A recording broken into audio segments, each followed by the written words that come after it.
Hey everybody, Vilisink back again with Raid Shadow Legends. And in this one, I did a little promo code video earlier before work, like 10 to 7 or something, 7 o'clock this morning. And it's for this new champion, and I do not understand why everybody is like, he's just going to be shit. He's going to suck. He's like, not as good as Ninja and all this other crap, and the games are totally fucking different and does it matter if Ninja's good or not? It's like it was a business decision, and this is also a business decision. But it's like, why are we saying this champion is bad when nobody's tested him? He's not been built yet. I mean, his kit looks okay. Yes, people are saying, oh, but it's only good against Ogryn and Orcs. Makes no difference. Magic is good against Spirit Affinity, and Force is good against Magic, so everybody has a weakness. I mean, I think this champion has the potential to be okay. Does it matter that he doesn't maybe play Raid, or they just want to, as a business venture, they want to expand the game? They have hundreds of millions of players. So if a million people leave the game, as Aleksandr Du's going to take in fucking 2 million. That's how it goes. Plarium know how to make money. Raid know how to make money. They are masters of the market.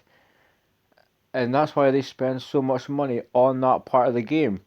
They appeal. There's fucking doctors and pilots and people in school, people in college, people in university. They're masters of it. So this is all to do with business. And I mean, first and foremost, let's just say one thing. He kind of looks, if you squint your eyes, he looks a little bit like Chosen. Apart from that, I think they definitely used the same skin as Ninja. All they did was put something on his head. Ninja, instead of a flail or a quiver of arrows, we'd have his sword there. Ninja still has the bow. All they've done is change the colour and the glow. He's got the cape. So effectively, this is just a Ninja. They've reused the Ninja skin. And in the words of Jay Giggs, it's real sucky that he did that, okay? That's a shame. If he was his own unique champion, at least give him his own bloody skin. But in saying that, I still like the design. I think it's quite cool.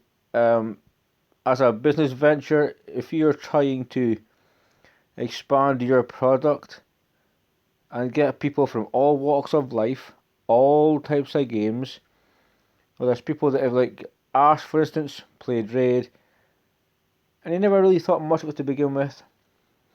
He was Clash Royale, he was like the mega whale there, and he's like one of the biggest Raid content creators. So anybody realistically can come into the game. It doesn't matter where they came from whatsoever. So Aleksandr the Sharpshooter, first and foremost, in my opinion, he looks good. I quite like the gold blacks with some like greys. It's a very interesting colour combination, but it works. It definitely works. Now let's just take a look at. He's an attack-based champion with 17,500 HP, which is not too bad. There's many attack champions that have way worse base HP than that. 1432 attack. It's reasonable. Could be higher, but it's reasonable. Defense is 980, which is, I mean, it's very close to 1,000. So again, that's high. I would say that's above average for sure. 100 speed. Nice. I believe that's the same as Ninja. I believe that is the same speed as Ninja, or maybe Ninja's 1 or 2 faster. Crit rate, crit damage is just standard for an attack legendary. I believe 1563, 30 resist and 10 accuracy on his base. Pardon me. Let's go in reverse for a second. The aura, first and foremost, increases ally accuracy in all battles by 60. So not only will he help himself, he will help his teammates, whether you're taking in poisoners, whether you're taking in CC champions, all types of champions. It's a pretty decent aura, 60 accuracy. Now we'll go A1, A2, A3.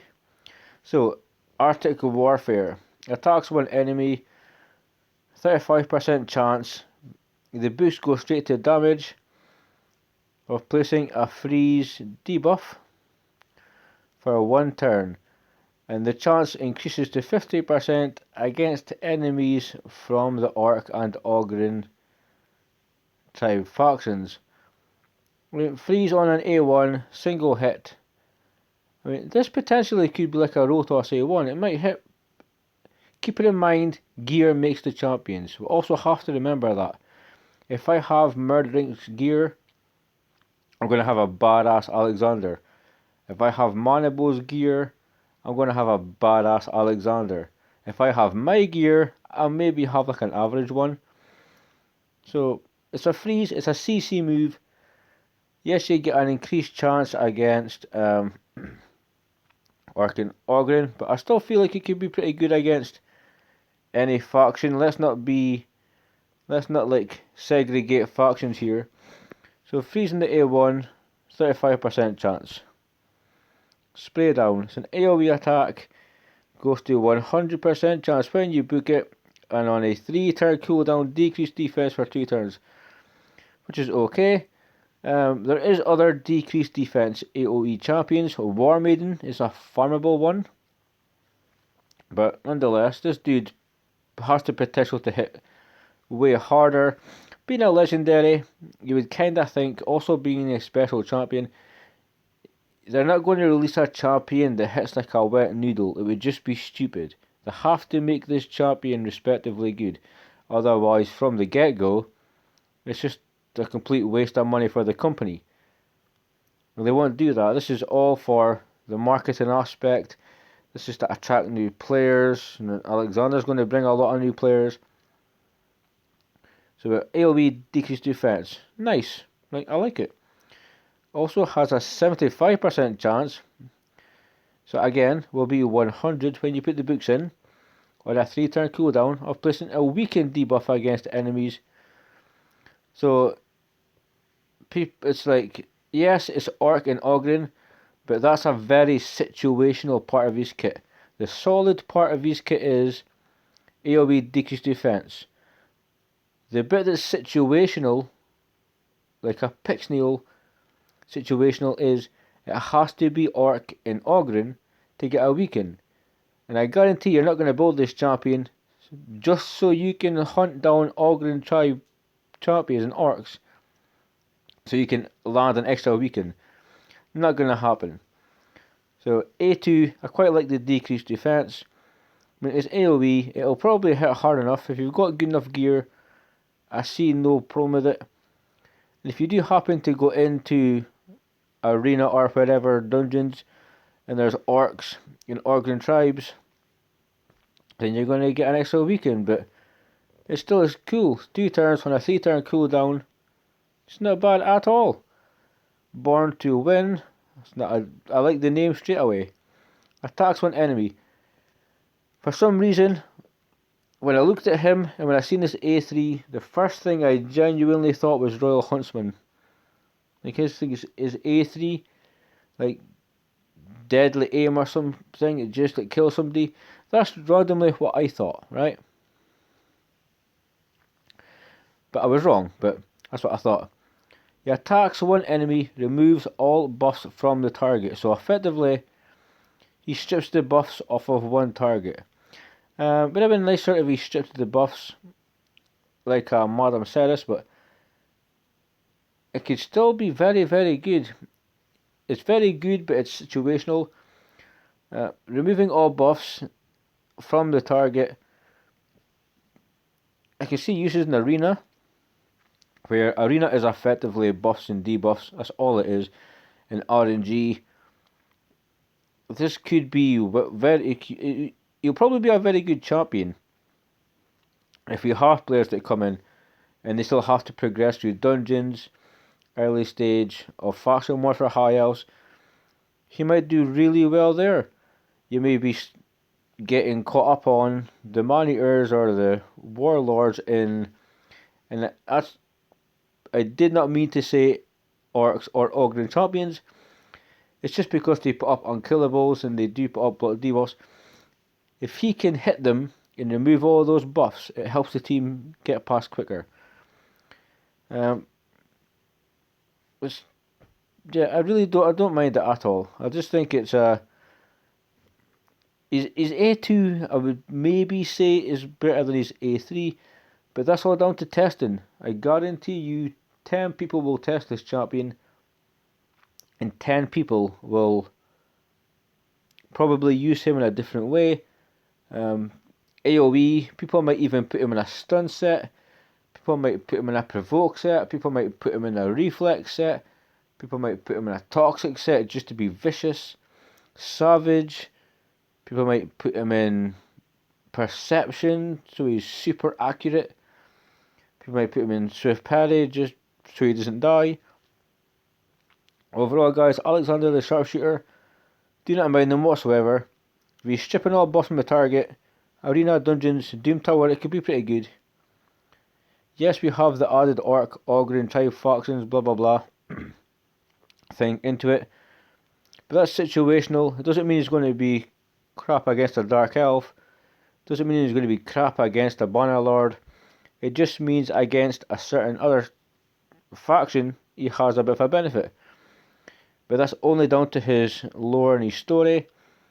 Having an AoE decreased defense with a situational weaken and a freeze with a situational chance of it going to 50%. I really see no issue here. I think he's going to be a decent little champion, and I'm just going to ask you guys a question.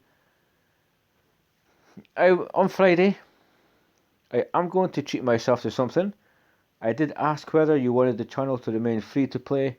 Nobody commented, which I kind of expected.